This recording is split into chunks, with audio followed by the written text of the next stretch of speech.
Alors il est courant de comparer la SARL et la SAS, de les mettre même en conflit pour imaginer qu'un statut est préférable à l'autre et sans forcément avoir de critères très définis. Sur Internet, je crois qu'il est posé à peu près 8200 fois par mois la question SRL ou SAS ou SAS ou SARL. Et ça, c'est un sujet qui revient, effectivement, qui passionne l'internaute entrepreneur. Ce qui est intéressant de voir, c'est quels sont les vrais critères qui différencient la SRL ou la SAS. Et il n'y en a pas 50. Les questions juridiques sont assez peu différenciantes finalement. Les questions fiscales ne sont jamais différenciantes. Il n'y a aucune différence entre la fiscalité professionnelle au sein d'une SAS ou d'une SASU et celle au sein d'une SARL. Les deux sujets qui reviennent et qui sont des vrais sujets à traiter pour choisir un statut plutôt qu'un autre, c'est le statut social du dirigeant d'une part et c'est la visibilité qui est offerte d'autre part. Alors le statut social du dirigeant de SARL fait qu'il est mécaniquement adhérent du RSI, le fameux régime social des indépendants qui a fait couler beaucoup d'encre et qui a même obligé le gouvernement à nommer une commission dépendante du Premier ministre pour gérer la question du RSI. Et la question du RSI, finalement, ce n'est pas une question discriminante. Choisir un statut juridique pour fuir le RSI n'est pas un élément intéressant.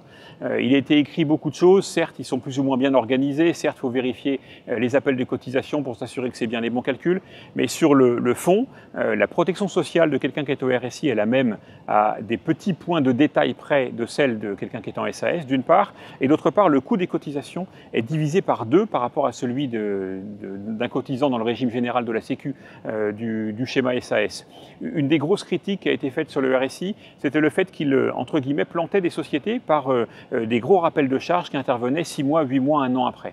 Il faut savoir que le mécanisme de rappel de charges du RSI, il est identique à celui de l'impôt sur le revenu. Si j'ai un rappel d'impôt sur le revenu le 15 septembre, c'est que j'ai eu un revenu ou que mon épouse ou que les enfants ont eu un revenu beaucoup plus fort l'année d'avant. Ça fonctionne de la même manière avec le RSI. Si j'ai un gros rappel de charges du RSI, c'est que mon revenu n'a pas été anticipé. C'est que ma croissance de revenus générant des charges sociales n'a pas été anticipée. Donc cette question-là est presque un faux problème. C'est plutôt une question de ma manière d'apprendre à gérer et à prévoir mon entreprise.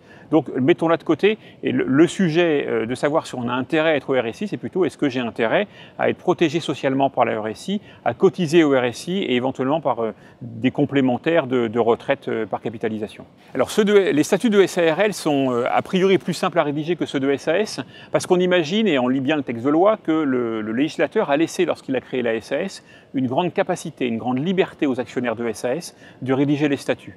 Ce qui veut dire que certains pourraient être tentés de penser que les statuts de SAS, il faut les rédiger ex nihilo de l'article 1 à l'article 22 ou 23 et qu'il n'y a aucun modèle, aucun format, aucune trame préexistante, ce qui est bien évidemment radicalement faux. Le législateur a laissé libre les actionnaires de SAS de rédiger, de régir leurs relations entre eux et de mettre ces dispositions particulières dans les statuts. Aujourd'hui, on constate que les statuts étant rendus publics, pour avoir des statuts de SAS, ça me coûte un peu moins de 8 € sur Internet et je les ai en téléchargement gratuit, téléchargement à 8 €. Mais pour avoir ces statuts sur Internet en téléchargement à peu près à 8 €, je peux avoir tous les modes de fonctionnement, toutes les relations particulières entre actionnaires de n'importe quelle société en France. Ce qui fait qu'aujourd'hui, les créateurs de SAS, les actionnaires de SAS évitent de mettre leurs dispositions particulières dans les statuts. Ce qui fait qu'aujourd'hui, rédiger les statuts de SAS ou de SARL revient à se poser les mêmes questions et revient à traduire les mêmes interrogations. Se poser des questions de relations particulières entre actionnaires de SAS, on va se poser exactement les mêmes entre actionnaires de SARL. Savoir si quelqu'un peut quitter l'aventure au bout de 2 ans alors que le projet est embryonnaire. Savoir si quelqu'un on veut le faire partir de ce pacte d'actionnaires ou pacte d'associés, comment fait-on? Ce seront exactement les mêmes questions entre une SARL et une SAS.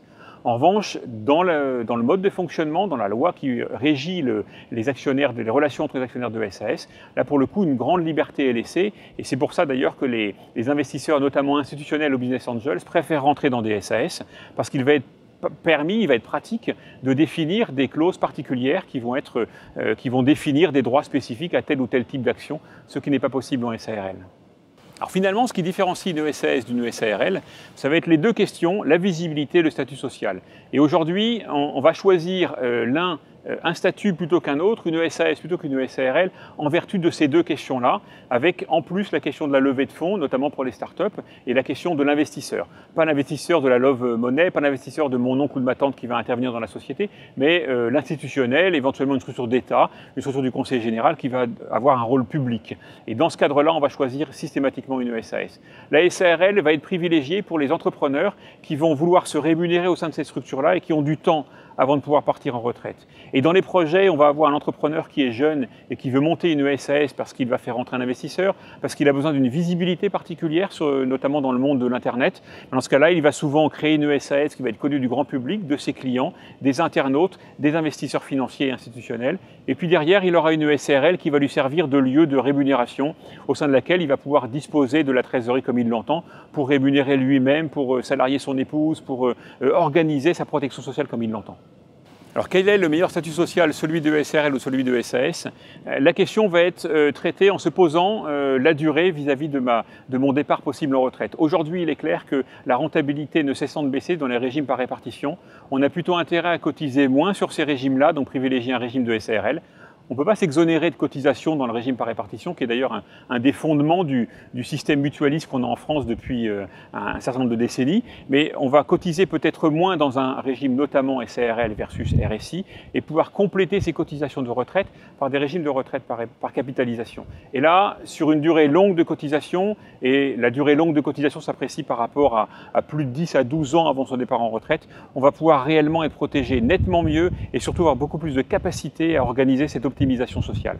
Donc finalement, le meilleur statut social, c'est celui qui va correspondre à l'âge quasiment. On pourrait presque dire, en forçant un peu le trait, dis-moi ton âge et je te dirai quelle structure créer.